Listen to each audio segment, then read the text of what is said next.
এখন সর্দি ভাইরাসের টাইম, সবার কি পারবো একটা লয়ার কি চায়? আগুন লাগছে না কেন কারো বাড়িতে? কি হলো, জমি বাড়ি নিয়ে ভাই ভাই ঝামেলা কেন হচ্ছে না? অ্যাক্সিডেন্ট কেন হচ্ছে না? ডিভোর্স কেন হচ্ছে না? ঝামেলা হচ্ছে না কেন? ডক্টর চায় মানুষ সুখে অসুখে হচ্ছে না কেন, রোগ হচ্ছে না কেন? লয়ার চায় ঝামেলা হচ্ছে না কেন? পুলিশ চায় কেস কোথায়? একটা পুলিশ চাইবে কেস কোথায়? মানুষ যত ঝামেলা করে মরে যায়, ভাই ভাই আমার বন্ধু বাবু হাজবেন্ড ওয়াইফ তুমুল ঝামেলা হোক, আর যেই ঝামেলা হবে আমার কাছে আসবে, কেস হবে, কেস পাই মানে পয়সা।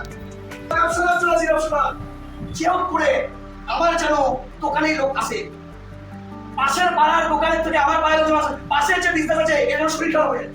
এই এর ফুলের বাজার, এর মাছের বাজার, এ ভগবান এমন কিছু বলে আমার মাছের বাজার ধ্বংস হয়ে যায়। সরকারের উদ্দেশ্য কি? সরকারের উদ্দেশ্য দেশে যেন প্রচুর গরিব থাকে, কেন প্রত্যেক বছর যেন আমি নতুন নতুন করে স্কুল কলেজ বানানো করি, মানুষ যেন গরিব থাকে, কেন যেন গরিব থাকে, তখন মানুষের কর্তব্য সরকার। তার মানে সরকার কি চাইবে, ডাক্তার কি চাইবে, লয়ার কি চাইবে, সবাই কি চাইবে মানুষের ক্ষতি হোক। আর দিকে স্মার্ট ভ্যালু লিডার, আর দিকে স্মার্ট ভ্যালু সেরা, আমাদের সেরা। আমরা কি চাইবো? ভাই আমি বরবাদ হয়ে যাই, আমার ক্যারেক্টার খারাপ হয়ে যাক, আমি বরবাদ হয়ে যাই, কিন্তু আমার টিম যাতে খারাপ না হয়, সবার ভালো